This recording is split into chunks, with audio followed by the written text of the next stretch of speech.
Hey, this is Pastor Steve. Welcome back to the Hope Connection podcast. This is episode 3, Russ. We were just sitting here having a great time before the podcast started. Thank God we didn't record that so everybody can see. Amen. Maybe one day, stay tuned, we may come out with a blooper reel. Mm-hmm. Hey, but Russ, today we're going to be, hey, by the way, next week, episode 4, we're going to have Steve and Jennifer Brabant come on. Steve is a graduate of ours and works with us. He's going to come on and we're going to get to hear from the spouse's perspective and how a married couple goes through adult and teen challenge and comes out on the other side. It's going to be good. So tune in next week for that. But this week, Russ, we're going to be talking about a big one. I know, accountability. Amen.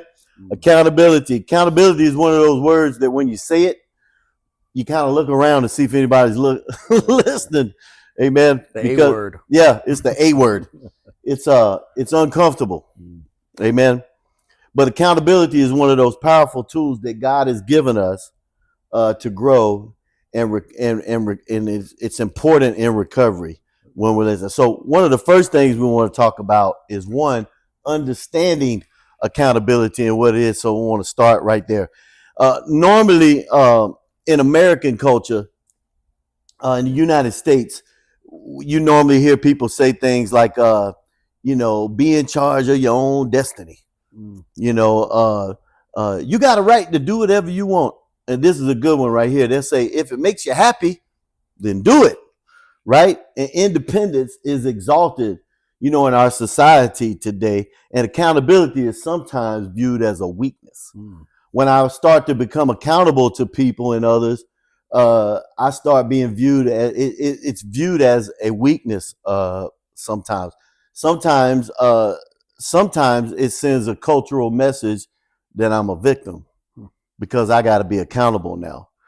Some of our guys misunderstand that when we start talking to them about, accountability and being responsible for my choices and things like that. And when we're not responsible for the choices and everything that we make, I'm gonna let you jump in here in a second. I'm just talking. Hey, I just realized I just took over the whole this is good. conversation. This is a big one. Yeah, you did say Margie yelled at you for this. She did. Yep. And then you spilled my coffee right before the show started. Yeah, we're still.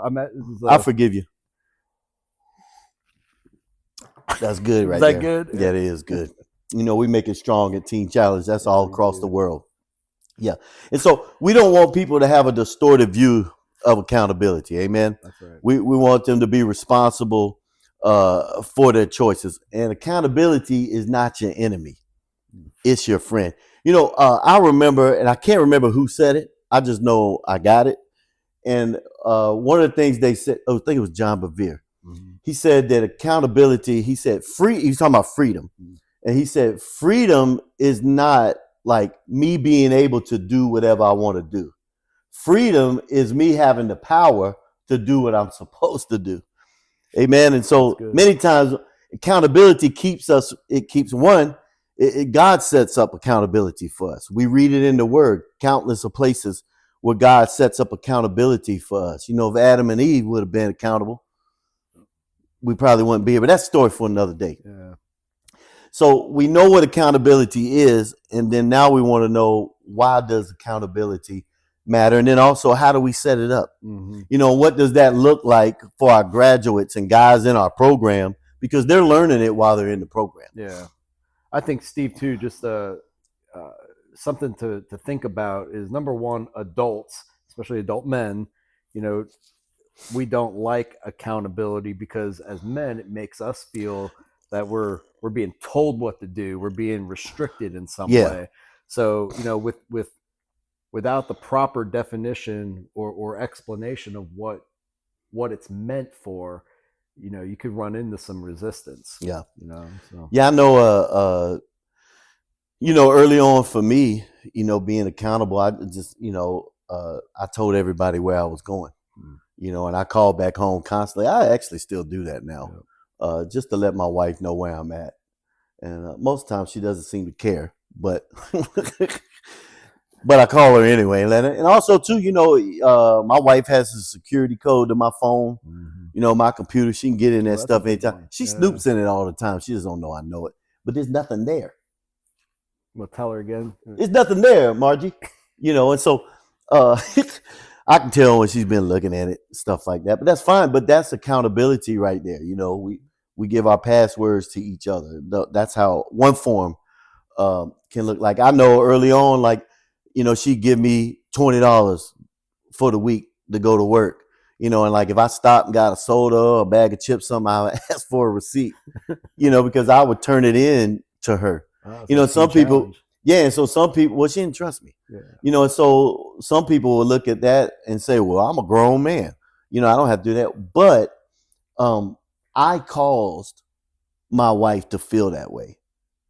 Right. I have to take responsibility for that. Yeah, and see, you have a healthy understanding of that. So you were in that situation of needing accountability because of past actions. Yeah. So, but see, that's good. You got yourself to a point where you understood, I created this accountability system I now have to be involved in. Right. You know what I'm saying? Yeah. So when you were able to accept that, it was probably easier for you than some of our students, or at home before they come to Teen Challenge, when they start to monitor how long they've been out, where are they going, who are they talking to, who are they texting. They haven't really understood, like, the reason you're asking those questions is because you have to ask those questions because of their behavior. Yeah. So back when I worked at Pennsylvania Teen Challenge years ago, and we've said this quote, we use this quote all the time in our ministry. But Pop Rainbow, he said, enforcing rules without having an established relationship leads to rebellion. So the way he said it was, rules without relationship leads to rebellion. But that makes a lot Pop of sense. said that like 20 years ago, and now he done passed away. Yeah. And we still quoting it. We're still talking about that. But that makes a lot of sense. If I have to keep myself accountable, Steve, let's say you're my accountability person, but I have a relationship with you and I trust you and you've invested into me, I'm going to have an easier time being accountable to you. Yeah. But if you don't have a relationship with me, or one that I feel is threatened, where oh man, Steve's always out to get me, he's always wanting to get me in trouble, or sometimes at home, like the wife, even though we know you're not a threat, your husband might think, man, she's just out to catch me doing wrong. She's just out to prove that I can't do this. In their mind, that relationship is skewed. It's not a relationship they would feel comfortable being accountable to. Yeah. And it can be set up in several different ways, depending on the person and the relationship. Then also guys that come out of the program, we tell them this all the time. When you go home, don't preach to your family, preach to them by what you do. Yep. Let your walk do the talking. And if they don't trust you and everything, it's fine. You did it to them. Do whatever you need to do to build that trust for them. More than a week. Yeah. It's going to take a while, and so, and then for family members too, don't roll the red carpet out for them when they come home. Make them earn it, and so this thing is a lifelong thing that we want to do. So one of the things we want to do in accountability, we want to choose a safe mentor, somebody that we trust, that we can talk to and confide in. Yeah, and build a relationship like you were talking about. And then you want to be honest, even when it hurts. Being honest. I always tell our guys this in the program. You're making these phone calls with your families. I always used to tell on myself when I was sober, because I really didn't want to use anymore. It had became a necessity. At first it was fun and all of that, but then it became a necessity, but it was a necessity that I really didn't want. Even though I would lie, cheat, and steal to get drugs, I really didn't want to be in that life anymore. And so when I was sober, I would tell people what to look for. Like, hey, if you see me doing this, that's probably a red flag. Yeah. That's good. And so I encourage our students to do the same thing. Hey, when you're on the phone with your mom, your dad, your spouse, or whatever, just let them know, like, hey, when I get out of here, I just want you to know this is what I used to do. I think that's a good point, Steve. And for those that are watching that have someone in a situation that requires a Teen Challenge experience, that's something you can ask them. There's something practical you can do. You can ask them when they're sober, when they're in the program, or even if they've graduated and they're living in your house. Say, hey, tell me help me understand, when I see you doing what is that thing where you say, man, I should pay attention? And they'll tell you, hopefully, if they want to be accountable, and Yeah. there's always a way around accountability. I don't know if that's coming up as something we're going to talk about, but keep in mind, accountability and manipulation walk side by side. Got to be very careful that manipulation isn't hiding the Yeah. accountability. Yeah. Yeah. We have to I know one thing we have to do is give people permission to ask me the hard questions, and I'm not gonna get mad. Right. Actually, when they get mad at you is usually an indication they're doing something. Because if they wouldn't do anything, they wouldn't get mad.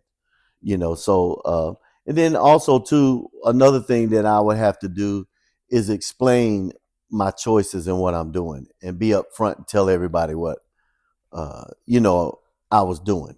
Amen. And so and then loved ones, you got a job to do. You have to help keep them accountable too. Mm-hmm. Hey, I remember one of our graduates, man, he told me when he got out of the Teen Challenge, he had been used to a certain kind of make sure I say this carefully, a certain way of having church. Was charismatic and everything, and then their home church was not like that. And so they didn't know how to tell their family that they really didn't want to attend. They didn't really want to attend there anymore. They wanted to go somewhere else. And so the family members thought that he was trying to do something and get away. And so, and I remember the guy told me, he said he was in a church service, and it was like 2 hours into it, because we Pentecostal, we stay a little longer, and he had to send a picture to his family during the service to let them know he was still there. He took a little short FaceTime video while he was in there. See, because now we have technology now. My wife can look right now. She knows I'm at this if she's looking. Yeah.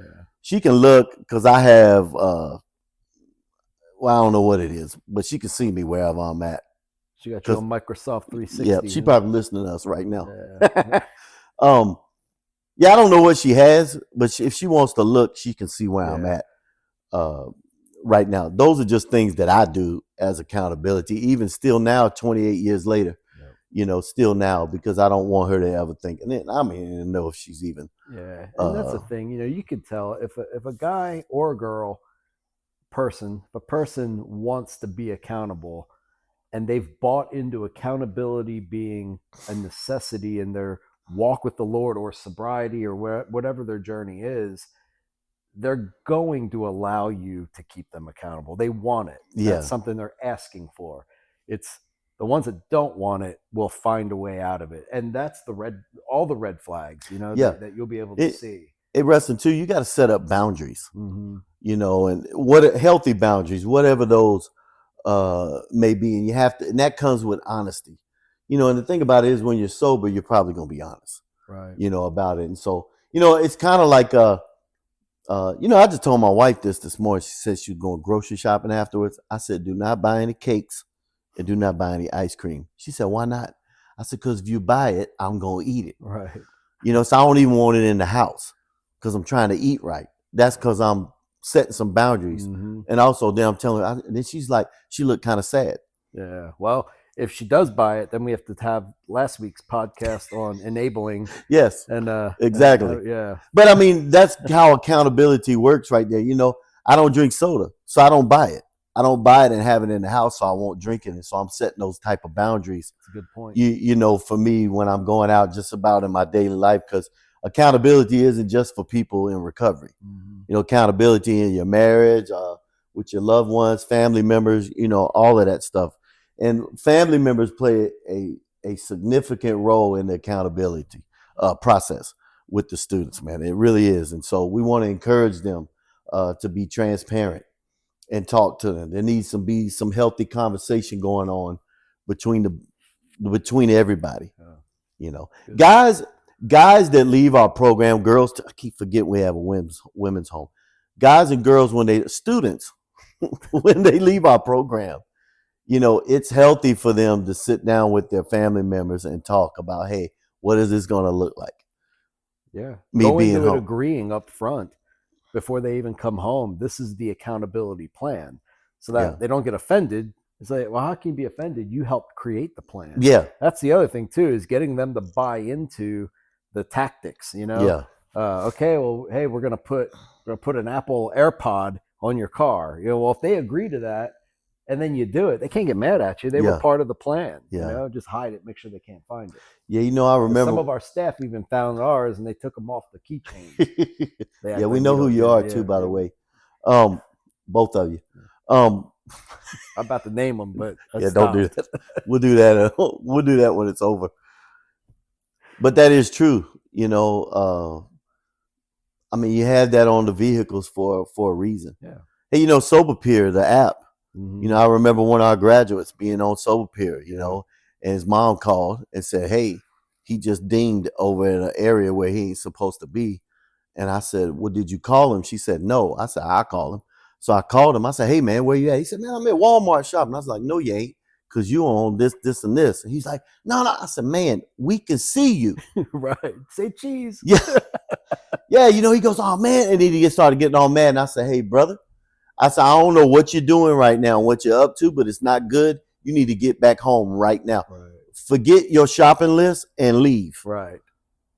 I said, but he had that app because he originally agreed that he needed it. Right. Right. Exactly. And so it was keep working. That in mind. They can agree when times are good. Yeah. And then when it dings or a red flag pops up and you confront, you're going to run into resistance. Yeah. That's right. Great example. So the big takeaway I get with accountability today is accountability is not punishment. That's right. It's not punishment. It's protection. Yeah. Yeah, it protects you. And you're not losing your freedom. You're actually keeping it. Yeah. And it can't be forced. Forced accountability really isn't accountability. That's going to create conflict. It really does need to be a partnership with the person who needs it and the person who's willing to ask the hard questions. Because like you said, if you are someone who has a hard time confronting and being confrontational, even when you have to be, you're probably not the best accountability partner, and that's fine. You have other things you can do with the person, but you really need to be able to call and say, I know you're not telling me the truth. This, I can see where you're at right now, and not worry about what they're going to say back. Amen. Some people are cut out for that, and others aren't. Yeah, not. That's okay.